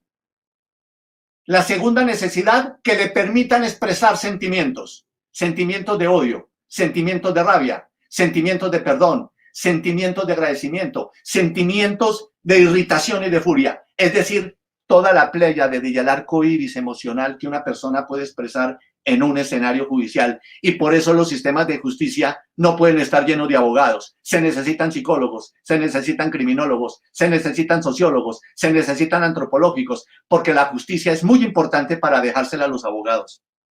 Y el otro elemento son las reparaciones en salud, y es el alcanzar el mayor disfrute de toda gama de facilidades, bienes y servicios para alcanzar el más alto nivel de salud, tanto física como mental. Las víctimas de Colombia en este país no tienen acceso a un servicio de salud decente, a un servicio de salud respetuoso. Las víctimas en Colombia son absolutamente desatendidas y las que son atendidas no son atendidas en la dimensión victimológica que se requiere porque solamente se limitan a una actuación de inmediatez que no connota un tratamiento de largo alcance que permita que la persona pueda disfrutar lo que la Organización Mundial de la Salud señala como salud mental o como salud física. La atención a enfermedades sexuales, por ejemplo, que connotan la violación en grupo, por ejemplo, que son no solamente ejecutan los grupos criminales, sino que también ejecutan miembros de las fuerzas militares que actúan de manera deshonesta, violentando. Y aquí me permito acabo de recordar que ha sido una costumbre tradicional de los ejércitos del mundo, porque parece ser que ese es un mito, como dice Yuval Noah Harari, en los órdenes imaginados, y es que los hombres necesitamos sexualidad porque de no tener sexualidad, entonces no somos capaces de ejercer la guerra de una manera adecuada. Y en Colombia es claro que durante lo que se llama la época de la violencia, que yo no he podido entender por qué se llama así, porque desde que somos nación y nos parimos como nación, somos una sociedad violenta, a los militares y a los soldados se les reclutaban prostitutas en los burdeles de Bogotá y de Tunja y de los lugares a donde se tenía que ir a combatir para que los militares pudieran saciar su deseo sexual y pudieran ir fuertes a la guerra. Concepto absolutamente machista y que se entiende perfectamente hoy el por qué es que se abusa de las mujeres. Se ha considerado que los hombres tienen derecho a satisfacer sus necesidades sexuales y que las mujeres están al servicio de eso, y por eso muchos militares consideran que conseguir una mujer indígena o una mujer abandonada o alguien en la calle les permite satisfacer su deseo sexual. Y ese es un elemento victimizante de toda una cultura que tenemos que superar, porque eso se entiende como si fuera algo banal, como decía Hannah Arendt, la banalidad del mal. Y el otro elemento que me parece supremamente importante que la JEP debe contemplar y que no contempló el sistema de justicia anterior, el de Justicia y Paz, es el ejercicio de la reparación a través de la educación. Y es que todas estas víctimas, con estas condiciones sociales y culturales, a donde la violencia se penetra y ejecuta, se abandona la educación. no se contempla como un criterio de reparación. Se cree que solamente es tratar el problema del abuso sexual, pero se olvida el acceso a la salud y el ejercicio del acceso a la educación. Antes de abrir el debate, quiero darle la bienvenida y la palabra a la profesora doctora Paola Casabianca para que plantee las conclusiones más relevantes de estas intervenciones. Bueno, pues felicitaciones a ambos expositores, me encantó su visión y el profesor Díaz, ya apunté que el derecho, ¿cómo es que la justicia es demasiado importante para dejárselo a los abogados? Creo que nos va a quedar a todos. Está excelente. Esa es la frase del día. Y profesor Díaz está contra 3 abogados aquí, ¿no? Somos de los 4, 3. Pero tiene razón. No podemos hacer más. Bueno, lo más importante, bueno, en el tema de hoy, excelentes las intervenciones, es que cuando estamos hablando de violencia sexual no nos podemos simplemente enmarcar en el delito de abuso, pues de cualquiera de lo que llama la violación en el Código Penal, para que estemos, sí, puede ser desde el abuso sexual violento, o el delito de violación, o el acceso a cargo violento, sino que esto tiene una dimensión mayor, mucho mayor, que implica inclusive delitos contra la libertad en la reproducción. Y por eso los 2 expositores estuvieron hablando de, unido a esto, a las prácticas de esterilización forzada, el aborto forzado, el solo hecho de crearle a la mujer que queda embarazada por estos actos, el dilema moral y económico de qué voy a hacer. Eso ya es un dato adicional al que es eminentemente sexual. También miramos otros nuevos conceptos que los dijo el doctor Fajardo, que esta violencia es extrafiles e intrafiles. Se ve en esas dos dimensiones. Y que está muy unida con esa sensación de que la mujer es un objeto, de que la mujer no tiene derechos, ¿no? Que inclusive unas falsas ideas de la sexualidad, como que las habilidades bélicas se mejoran si hay una satisfacción sexual, que es un deber de la mujer por sus ¿cómo se llama? Por su calidad, acceder a ciertas conductas. Y esto se ha visto desde la historia. Nos contaba el doctor Fajardo cómo desde la historia tenemos el derecho de pernancia por parte de los nobles, de los señores feudales, acceder a las novias en la noche de bodas, por ejemplo. También la mujer como botín de guerra. Parte de derrotar al bando correspondiente también era acceder a sus mujeres y era parte de lo que venía. Era una cosa perfectamente natural, era una forma también de dañar a esos hombres abatidos en guerra, pues tomar uso de sus mujeres como un botín de guerra y algo de mostrar. También es una forma de genocidio, ya lo vimos. ¿Por qué? Porque crea reacciones en contra de esas mujeres y también porque pueden venir con embarazos que ya cambian una configuración étnica. Entonces, y eso lo analizaron muy bien los tribunales de Yugoslavia y el de Ruanda. Entonces, ¿qué hay que mirar aquí? Que de ahí el impacto, ¿no?, de tener atenciones en la víctima, en la victimología, y ahí es donde vino la famosa frase que nos gustó tanto, y es que tenemos en cuenta que la víctima es un testigo esencial, porque quién más que ella le consta lo que está pasando, que a pesar de que se siente que tiene la dignidad mancillada, porque ya veremos que una de las consecuencias de este año es todos esos sentimientos de culpa, que además se los refuerza muchas veces la Administración de Justicia cuando habla de cómo estaba vestida o porque pertenecía a esto, o miren lo que trabajaba, pero realmente la mujer, la víctima en general tiene una dignidad mayor porque no fue la que causó el daño social, sino todo lo contrario. Entonces le recuerda al victimario su falta de dignidad en esta relación que se da víctima-victimario. Pero hay un problema grande con la víctima, y no tiene a dónde ir.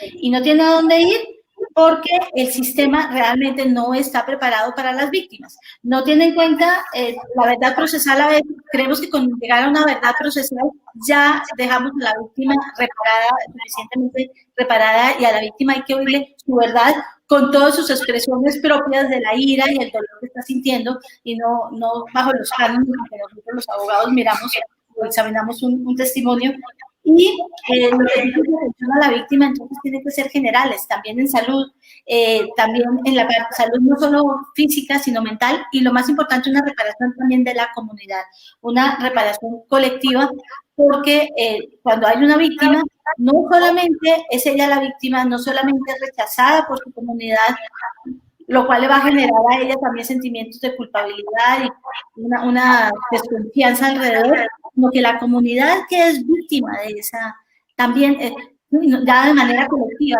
no solo la persona, también requiere una reparación y para eso necesitamos educación. Y también educación para acabar con la primera causa que la dijo el doctor Fajardo y que la pide la reparación. El doctor Díaz es cuando dice hay que empoderar a la mujer en oportunidades y en educación en la misma comunidad, porque la razón de ser de todo lo que estamos viendo es esta sensación de la mujer objeto, la mujer trofeo, la mujer ayuda a la virilidad y a la en las capacidades masculinas y la cantidad de mitos que ya es hora de ir quitando. Esa es la conclusión. Excelente, doctora Paola. Ha hecho usted una intervención muy importante destacando las cuestiones más relevantes de las intervenciones de nuestros ponentes. Habíamos planteado unas preguntas iniciales para el profesor Andrés. Antes de darle la palabra, le voy a plantear dos preguntas al profesor Fernando para que las prepare, si a bien le parece. Una se la plantea Luisa Ramírez en el sentido de decir lo siguiente: excelente conferencia. Mi pregunta, doctor, es si el patriarcado, la militarización, el hecho de que la violación pueda ser una estrategia de guerra o también la utilización de la violación como una forma de limpieza étnica han sido invisibilizados históricamente. Y la otra pregunta se la hace Jason Romero, que le quiere preguntar sobre, usted que es especialista en el síndrome de Estocolmo, ¿cómo opera este síndrome en los casos de violencia sexual en los conflictos armados? Entonces, primero tiene la palabra el profesor Fajardo y luego damos paso al profesor Fernando. Adelante. Gracias, doctora Paola. Muy acertadas las conclusiones, doctora Paola Casabianca. No, magnífica la exposición del doctor Fernando, no me podía quedar sin decirlo, me pareció interesantísima y estoy totalmente de acuerdo con usted. La justicia es algo que se debe compartir y que se construye y creo que esa es la evolución del derecho. Entender que los abogados de ninguna manera podemos tener la última palabra en decisiones tan complejas. Afortunadamente hoy en día el derecho ya se ve como algo mucho más holístico y sobre todo la justicia. Faltaría más que los abogados pudieran pretender saber realidades que implican necesariamente a científicos como usted, doctor Fernando. Qué agradable oírlo. La doctora Paula me había transmitido una pregunta muy interesante que tenía que ver con la diferencia entre lo que podría ser la violencia sexual en el contexto de un crimen de guerra y el contexto de un crimen de lesa humanidad. Y específicamente se refirió a los temas de prácticas de esterilización y abortos forzados al seno de las FARC. Yo creo que, como todo, pues todo puede ser debate, objeto de debate en el derecho, pero sí que hay unos elementos que por lo menos son indicadores en esa materia. En primer lugar, en materia de crimen de lesa humanidad, de lo que se trata es de que haya una empresa criminal que actúa cometiendo crímenes para atemorizar o para afectar a la población civil, a una población civil, digamos, y esa población civil debe ser víctima de estos crímenes de forma sistemática o generalizada. En ese sentido, entonces, cuando nosotros hablamos de crímenes contra las mujeres intrafilas, como aquellos que tienen que ver con la esclavitud sexual o la esterilización forzada o los abortos forzados, pues ya nos estamos refiriendo a mujeres que, en principio, diría uno, no son una población civil, ¿no? No es la población civil. Son mujeres que están en la guerra, hacen parte de un grupo armado, en su gran mayoría, por lo menos en el caso de las FARC, eran guerrilleras profesionales, lo cual implicaría que son, desde el punto de vista del derecho internacional humanitario, civiles que participan en las hostilidades con función permanente de combate. Entonces, ya no estaríamos hablando realmente de población civil en el sentido abstracto de lo que implica un ataque generalizado y sistemático como crimen de lesa humanidad. Eso en primer lugar, por la población. En segundo lugar, ¿cuál es el objetivo? ¿No? El objetivo de un crimen de lesa humanidad es atemorizar a la población civil. Puede darse dentro de un conflicto armado o puede no darse necesariamente dentro de un conflicto armado, como por ejemplo en el caso en el que empresas criminales dedicadas al narcotráfico cometen esa clase de crímenes para generar, como sucedió por ejemplo en los años 90 en Colombia, una atemorización de la población y lograr que se estuviera de acuerdo con la no extradición. Ese podría ser un ejemplo típico de crimen de lesa humanidad. El caso de la esterilización forzada, en cambio, no se da para atemorizar a la población, sino para obtener una ventaja militar. Es difícil entenderlo, pero por supuesto, es la forma en la que los mismos guerrilleros han explicado la razón de la esterilización forzada o los abortos forzados. Ellos dicen, es que es difícil moverse entre los campamentos cargando bebés. Eso nos da pérdida de movilidad y por lo tanto generan una desventaja militar. Desde ese punto de vista, entonces, es un crimen conducido a obtener una ventaja militar o a disminuir la desventaja militar propia.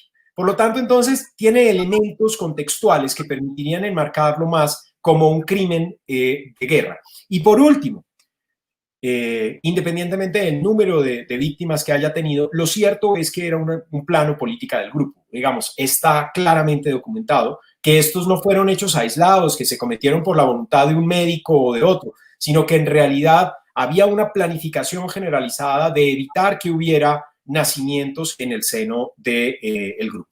Y aquí, como bien lo recalcaba el doctor Fernando, la característica que es importante es saber que aquí se metieron dentro de la autonomía reproductiva de las mujeres, de las niñas, como les decía, en su gran mayoría niñas, porque de todas maneras, obligarlas a abortar implicaba limitar su posibilidad, su capacidad, su decisión autónoma de ser o no ser madres. Esa es una decisión que le pertenece únicamente a la mujer.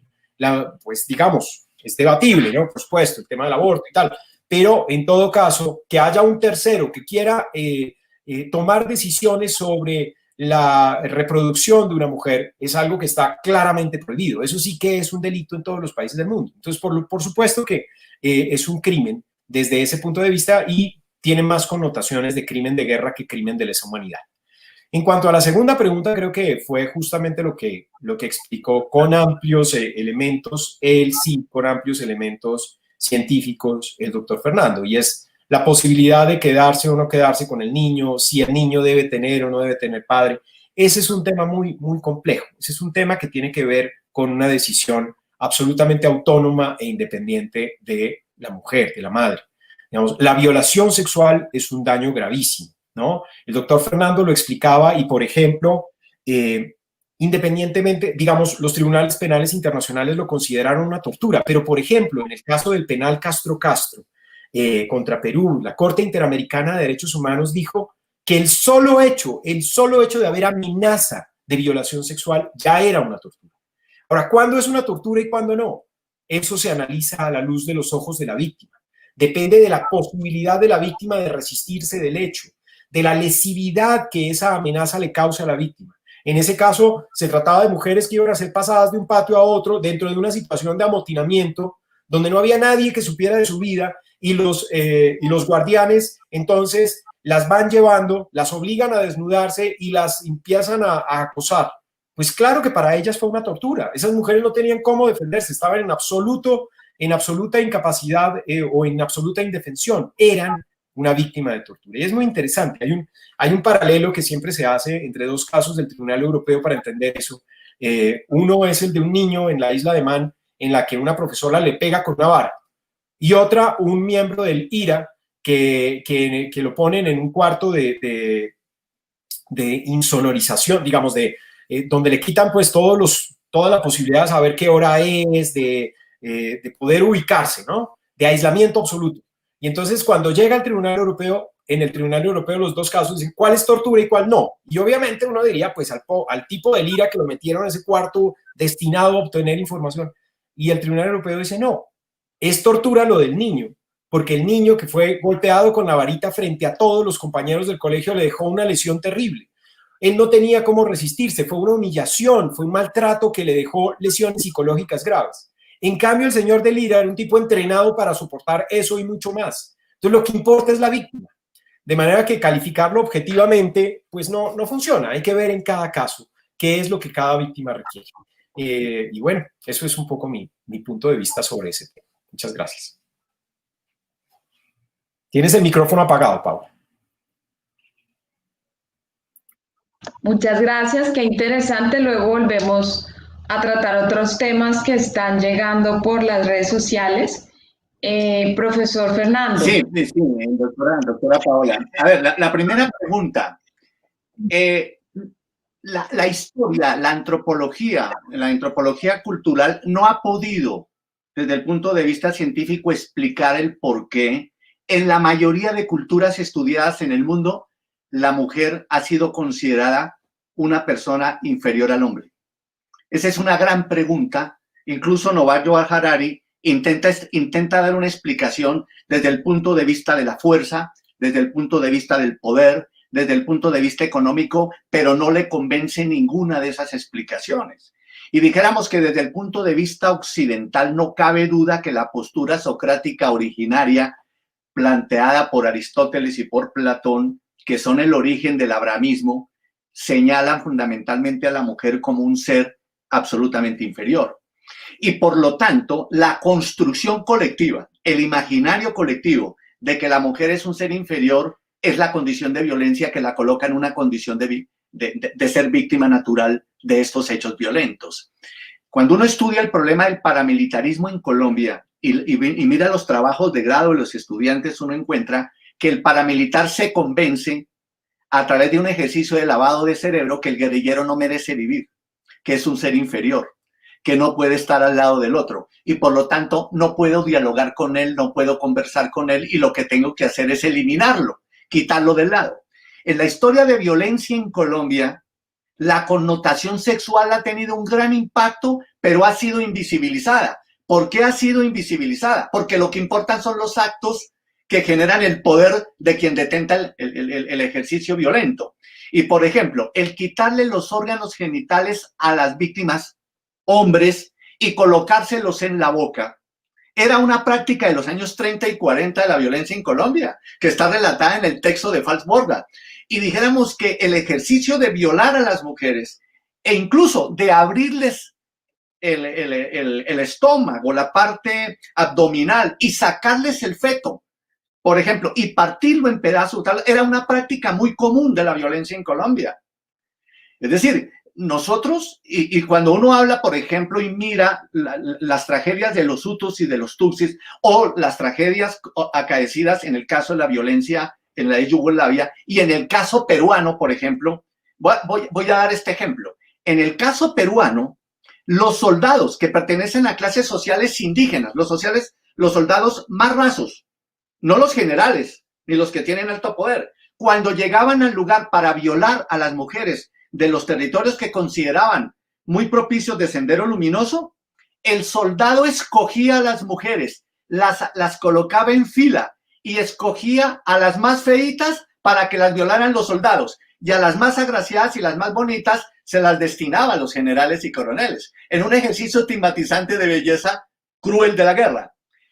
Y en la película La teta asustada hay un ejemplo típico de esto, y es que la mujer queda embarazada de alguien que la violó, y ella no le quiere dar seno, no lo quiere educar, no lo quiere alimentar, rechaza eso, y es vista por la sociedad como una mala mujer, y la explicación de ella es que la leche que ella tiene y que le va a dar a su hijo está contaminada del violador, está contaminada de quien la humilló, y por eso su hijo no merece vivir, aunque no se atreva a matarlo.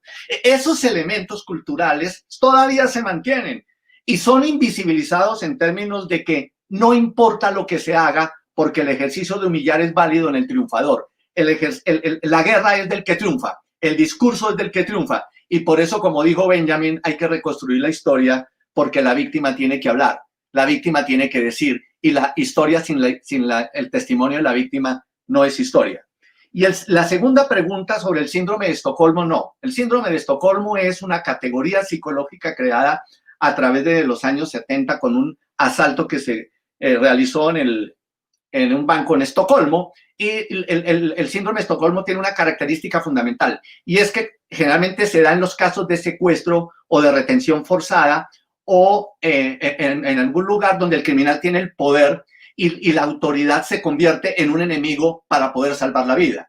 En el caso del secuestro, cuando la policía va a venir a rescatarlo, la víctima prefiere estar segura con su secuestrador porque garantiza la vida, que exponerse al ataque de la policía porque puede perder la vida. ¿Y eso qué implica? Una adherencia frente al victimario en términos de que ambos están en peligro, y se produce un acercamiento, y ese acercamiento psicológico produce una especie de agradecimiento porque yo hice, en términos generales como victimario, que usted se salvara. Y en los casos de abuso sexual no existe la posibilidad de crearse el síndrome de Estocolmo, porque la dignidad, la intimidad y la sexualidad es un ejercicio tan personal, tan íntimo, que se genera a través de una decisión personal o de la exploración de un sentimiento. Por lo tanto, no tiene nada que ver.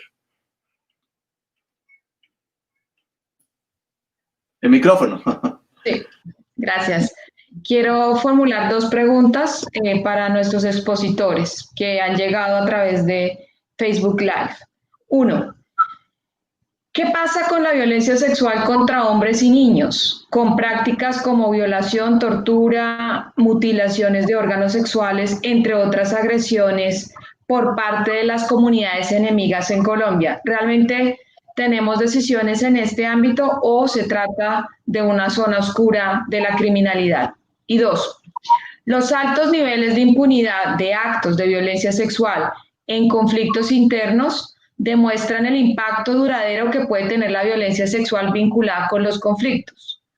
¿Por qué es tan necesario que existan investigaciones creíbles frente a estas denuncias sobre casos de violencia y la importancia de la reparación a las víctimas, que pareciera no es un punto destacado en los tribunales de justicia transicional?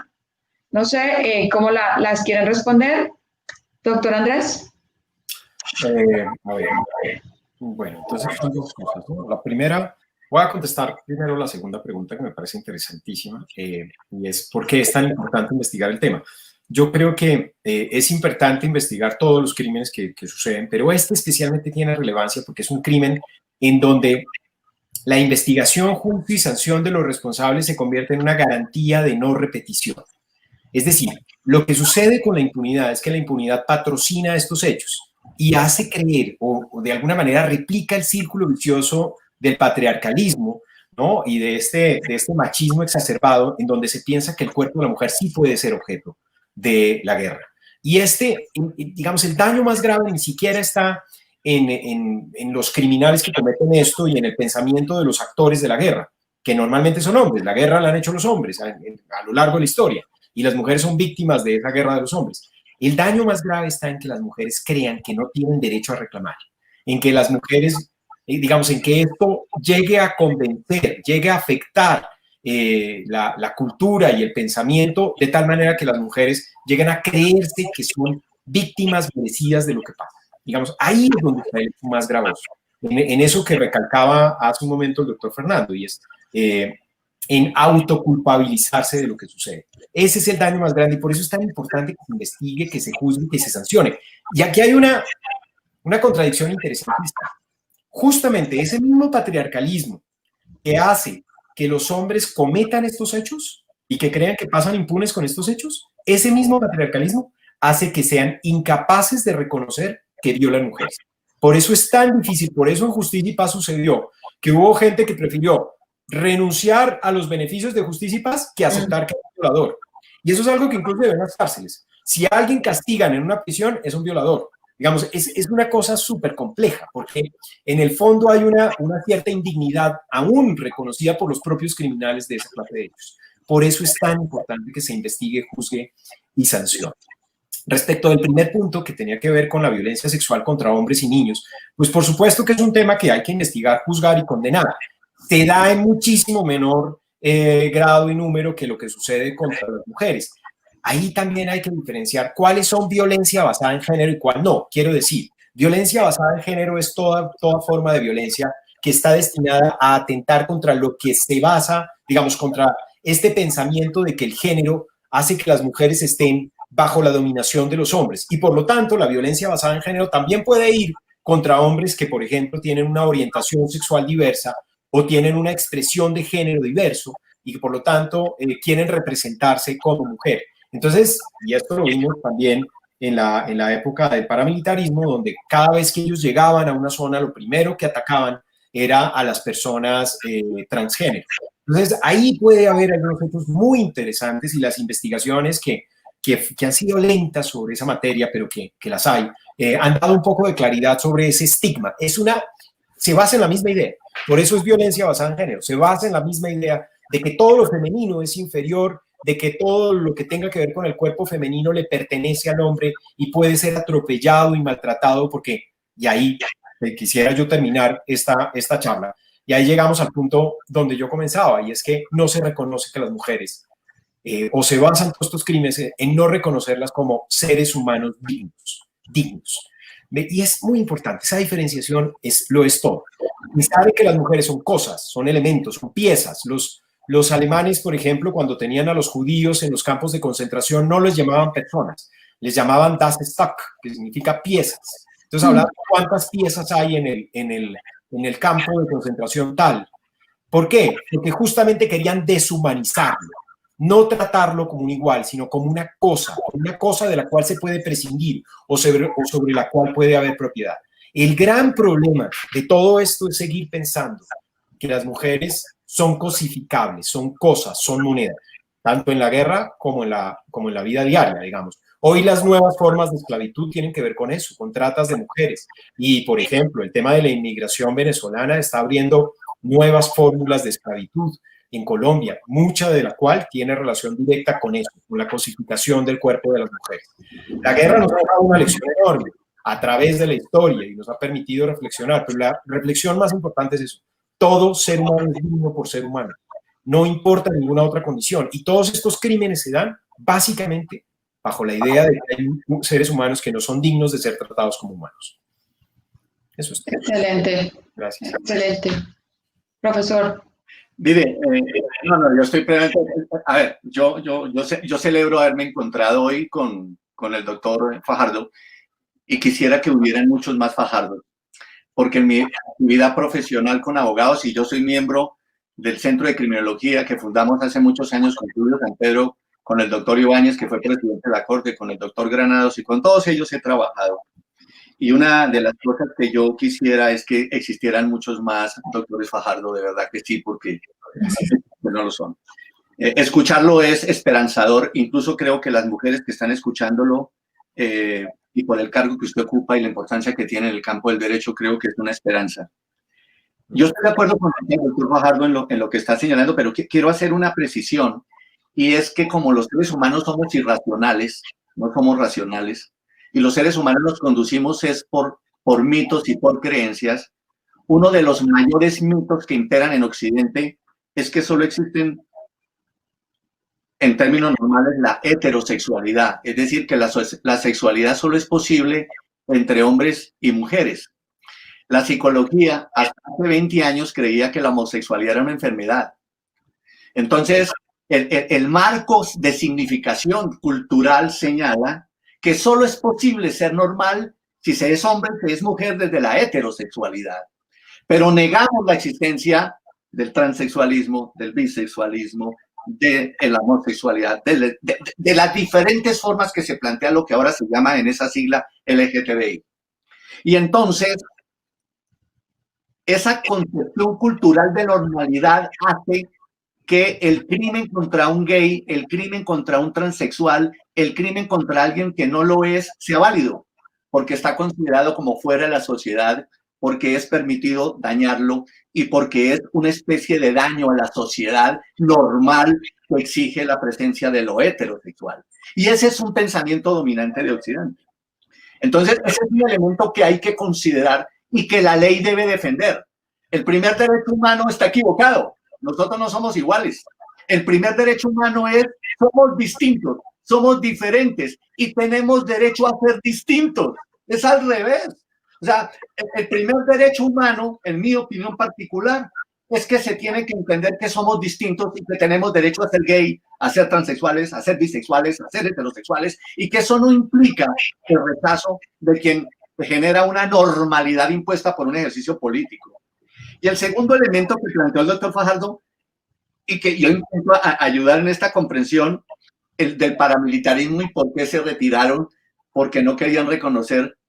Vea la paradoja, tiene esta explicación sencilla. El ejercicio de violar al enemigo, en lo más íntimo, es un trofeo de guerra, es humillar a la víctima, es despreciarla, es decirle usted vale menos, usted no vale nada y por eso ejecuto este acto despreciable. Pero reconocer que se hizo ese acto despreciable sería un acto de humillación contra él porque implica reconocer la incapacidad de poder ejercer la sexualidad desde su ejercicio de poder. Esa es la explicación.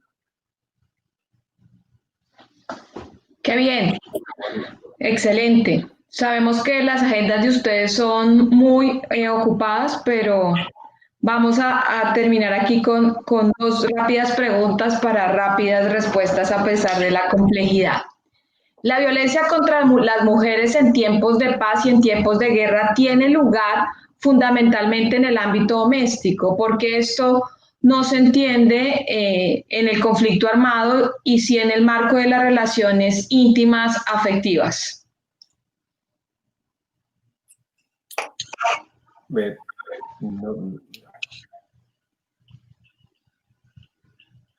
Bueno, aquí digamos hemos hablado justamente de violencia sexual en el marco o entendida como un crimen en la guerra, un crimen sistemático en el ámbito de los crímenes de deshumanidad o crimen de genocidio, y nos hemos enfocado pues fundamentalmente en este tema y es como lo hemos debatido, y así es como es un crimen internacional, ¿no?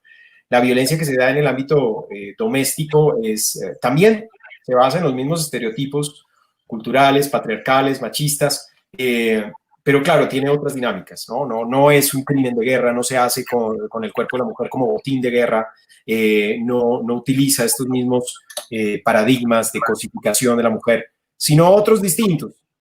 Pues seguramente se construyen en los mismos estereotipos, se construyen en la misma dominación, es violencia de género en ese sentido, pero digamos que no ha sido el objeto de esta discusión y tal vez sí vale la pena en todo caso hacer una diferenciación entre una cosa y otra porque son dinámicas distintas. Sí. Creo que hay que hacer una precisión porque me parece que la pregunta es interesante porque es que estos problemas son demasiado complejos, son fenoménicos. Y es que la violencia doméstica que connota delitos sexuales lo han trabajado la perspectiva de género y el movimiento feminista y se ha constituido lo que hoy en día se llama feminicidio. Y esa constitución de la categoría legal de feminicidio, que es de la perspectiva de género, de la violencia ejercida por la condición de ser mujer, es la que ubica la explicación en el campo de la violencia doméstica connotada en el campo de la sexualidad. Y ya para cerrar, nos gustaría preguntarles qué perspectivas de futuro creen ustedes deben priorizarse, tanto a nivel de los tribunales transicionales como de la justicia ordinaria, en el abordaje de estos casos que en su experiencia no hayan sido considerados para atender de forma integral a las víctimas de la violencia sexual. Bueno, rápidamente, qué pena, para seguir el orden. Yo creo que aquí hay que analizarse, como lo ha hecho ya los tribunales internacionales.